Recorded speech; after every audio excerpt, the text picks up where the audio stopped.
ભગવાનના ભક્તો આપણે ભગવાન ભજવા, બીજાને ભગવાન ભજવાનો જો સંકલ્પ હોય તો આટલી વસ્તુ રાખવી જ પડે. આપણે નિત્ય પૂજા પાઠ કરવા, મંદિર જવું, સત્શાસ્ત્રો વાંચવા, સ્વાભાવિક ચેષ્ટા બોલવી. અપશબ્દ જિંદગીમાં 1 લાખનું નહીં, 1 કરોડનું નુકસાન જાતું હોય, 1 અબજ નુકસાન જાતું હોય તો હરિભગતના મોઢામાંથી અપશબ્દ નીકળે નહીં. અને જેના મોઢામાં અપશબ્દ નીકળે હરિભગત કહેવાય. માટે હરિભગતના મોઢામાંથી જિંદગીમાં ક્યારે ઉગમણાને બદલે આથમણું ઉગે. મારું આટલું લૂંટાઈ જતું એટલે આમ બોલે, અરે આખું દુનિયા કેમ નહીં લૂંટાઈ જતી? હરિભગતના મોઢામાં અપશબ્દ નીકળવો જોઈએ નહીં. એટલે ક્યારેય પણ હરિભગતના મોઢામાં અપશબ્દ ન નીકળે. ક્યારેક કોઈની સાથે વ્યવહાર કરતા ક્યારેય કોઈની સાથે ધોખો ન કરે અને કોઈને દગો ન કરે. કોઈ વસ્તુ આપવાની કીધી તો એને બદલે નબળી વસ્તુ આપે, ઓછી વસ્તુ આપે. આવી અનીતિ ક્યારેય જિંદગીમાં આદરે નહીં. અને માનો કે તમે ઠાકોર તમને સુખ્યા કરીને કોઈને 5-5 રૂપિયા તમે આપ્યા અને બિચારો ઓલો પોઝિશન નબળી થઈને મુશ્કેલીમાં આવી ગયો, દેશકાળમાં કાંઈક આવી ગયો, તો એના 25,000 કે 50,000 તમારે લેવાના છે.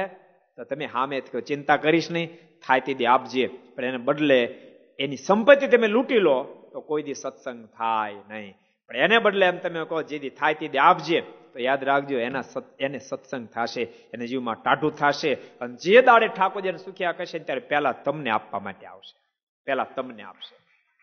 એવું નહીં માનતા કે કોઈ લોકોને તમે આપ્યા પાછા નથી આપતા, માણસ ખોટો છે. ક્યારેક માણસનો સમય હોય કે જેને કારણે માણસ તમને બાનું આપે, કાલ આવજો, તમે જાઓ, ન આપે 2 દી પછી આવજો, જાઓ, ન આપે, એનો મતલબ નથી ખોટો માણસ છે. પણ એને પ્રયાસો કર્યા છે બિચારાએ, પણ ન ભેગું થયું. જેને કારણે તમે ના આપી શક્યો એનો મતલબ એવો નથી કે એને ગળે બાંધી જવું, એની સંપત્તિ લૂંટી, એનું ઘર લૂંટી લેવું, એની જમીન લૂંટી લેવી.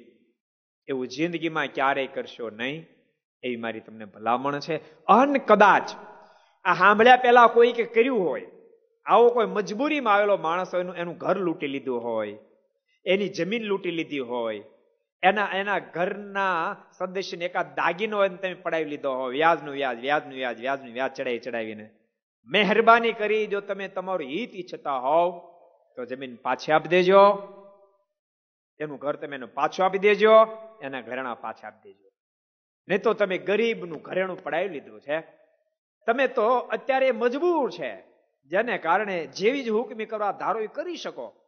પણ એ ઘરેણું તમે પડાવી લીધા પછી કોઈ સારા ફંક્શનની અંદર તમારું ઘરવાળું, તમારી બેન દીકરી એ ઘરેણું ભરીને એ સભામાં જશે અને ગરીબની નારી પોતાનો દાગીનો જ્યારે તમારી ઘરની કોઈ નારી છે એને ડોકમાં જોશે ને આતડી, ગરીબની આતડી કકડશે.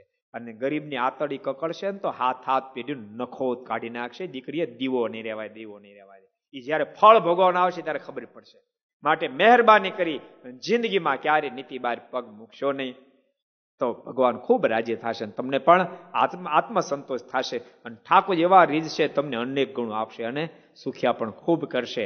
માટે ભગવાનના ભક્તો નીતિમત્તા જીવન જીવજો, તો અવશ્ય મેં તમારા જોગમાં જે આવશે એને પણ સત્સંગ થશે, એ પણ ભગવત ભક્ત થશે અને તમે ભગવાનના ધામને પામશો અને એ પણ ભગવાનના ધામને पामी जाए माटे वो जीवन जीवजो। अगर ये वीडियो आपको पसंद आया हो तो लाइक करें और शेयर करना मत भूलिए। सब्सक्राइब करें सरदार कथा चैनल को और बेल आइकॉन पर क्लिक करना मत भूलिए लेटेस्ट वीडियो सबसे पहले पाने के लिए।